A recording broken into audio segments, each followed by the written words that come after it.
The Tampa Bay Buccaneers lose to the Detroit Lions. Got to give a lot of credit to the Lions and their defense, what they were able to do today, but there's also no denying this was not the Tampa Bay Buccaneers' best offensive day. They beat themselves certainly at times with some drops and obviously the missed throws by Baker Mayfield, which we will get into.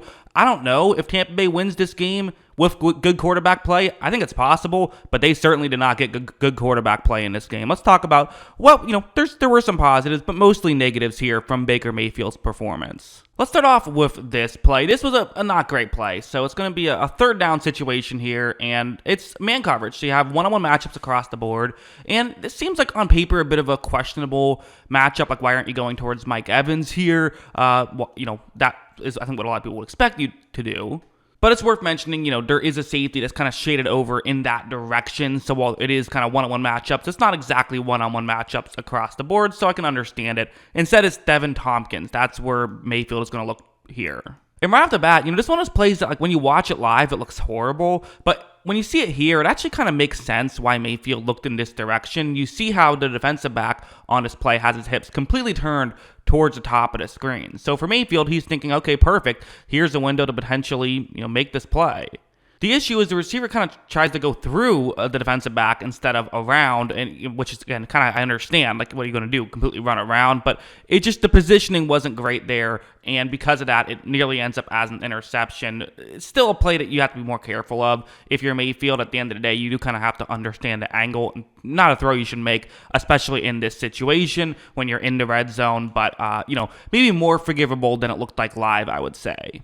But there's also just some examples of, Tampa Bay beating themselves. Like this type of thing, which is starting to become a trend a little bit this season of, it's zone coverage. You have Mike Evans just trying to sit down in the coverage. It's a 3rd down and 12 here. So you're not expecting a first down. However, when Mayfield takes the snap, you're going to see that he eventually looks over towards Evans, fires towards Evans, and Mike Evans is wide open right here. This is kind of a gift to get him this open in a 3rd down and 12 situation. I mean, usually you're thinking if you're going to convert, it's going to be with someone making like a great play. No, this is just a wide open receiver. And again, Evans did a great job to get himself open, but I mean, usually you're still going to have to make a contested catch here, even if you run a great route. This time, the great route gets him open. However, it's just a drop by Evans, and listen, Mike Evans has always been someone who will drop passes. He's not someone who, is the most sure-handed receiver in football. That's not what makes him great. Obviously, he can make incredible catches as well, but, he has dropped passes in the past. This year, though, it's definitely, he's had a few in bunches this year. Also this one. So what's going to happen on this play, again, huge spot as it's, 2-minute warning here for Tampa Bay, down 7 points. Mayfield is going to take the snap. He runs a play action. There's pressure, but it's picked up, and Mayfield kind of has to throw off his back foot a little bit. I do wonder if that affected this play a little bit, but, Trey Palmer, he's wide open. I mean, this is a touchdown. The throw is just a bit too far. I mean, those are like two examples of, tough plays that had huge swings in the football game. I mean, that's 7 points just left on the table because they ended up punting on that, on the upcoming drive. So, being able to hit on a couple of those, it just would have made a difference. So while Detroit Lions, their defense was good and some of the stops were just them covering everybody, some of them weren't that. Sometimes there were guys open and Tampa Bay wasn't taking advantage. And, good teams take advantage of their opponent's mistakes, and this is Tampa Bay failing to do that. Also this one, which is just not a good play. I mean, it's just, again, it's a missed throw. These are ones you got to hit. I mean, these are potentially 2 long touchdowns. I don't know if this one's going for a touchdown. The other one would have. This one, there was safety help coming over.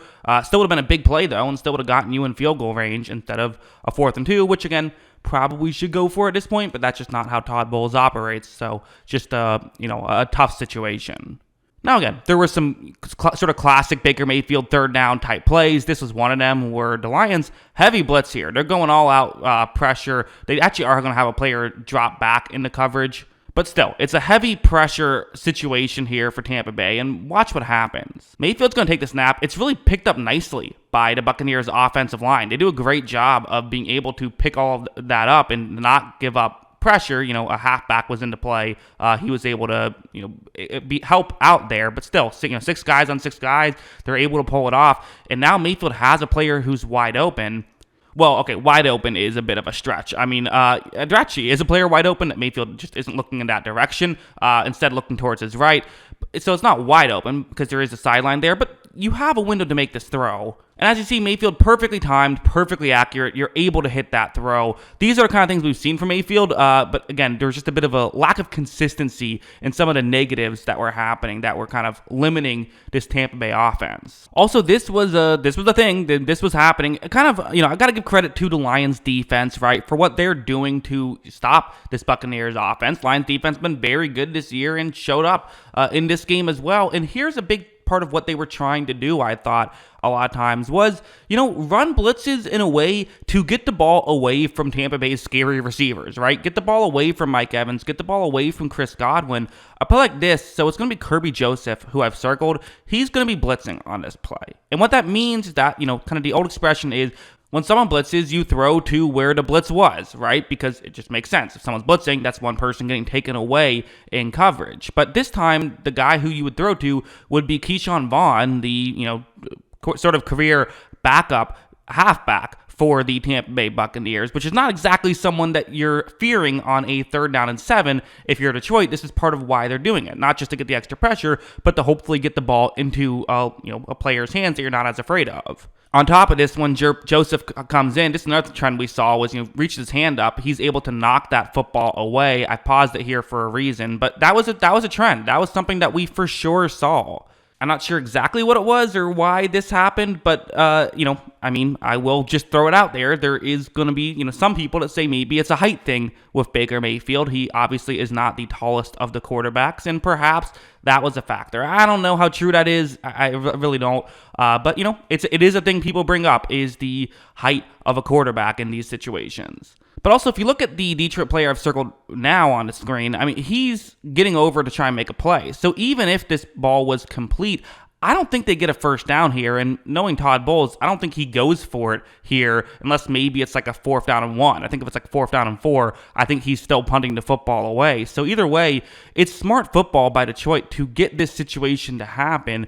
And, for Tampa Bay, it's an unfortunate scenario going up against a good defense, but there still were things you could do, and perhaps the move in these spots is still don't throw the ball to Vaughn, even if that's what the play maybe makes sense to do. Make sure you're still getting the football to a talented player. I don't want to say a talented player, but a more talented player like Evans or Godwin. So yeah, as a whole, I thought this was a bad performance. I really did. I thought this was a bad performance from Mayfield. It wasn't all his fault, of course, but it was, there were moments that there were throws he needed to make that he didn't make, basically. And if you're going to beat a good team, you have to be able to make those throws, and he just wasn't able to do it. So, this is kind of who Mayfield is, right? He's going to have those high highs. He's going to have some low lows. This isn't like a low or anything like that, but it was a bad day. He is not the most consistent quarterback. You just hope that you get more good than bad.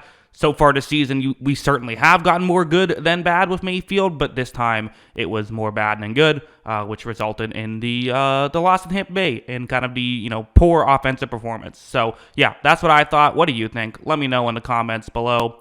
Always love hearing from you, and of course, as always, thanks for watching.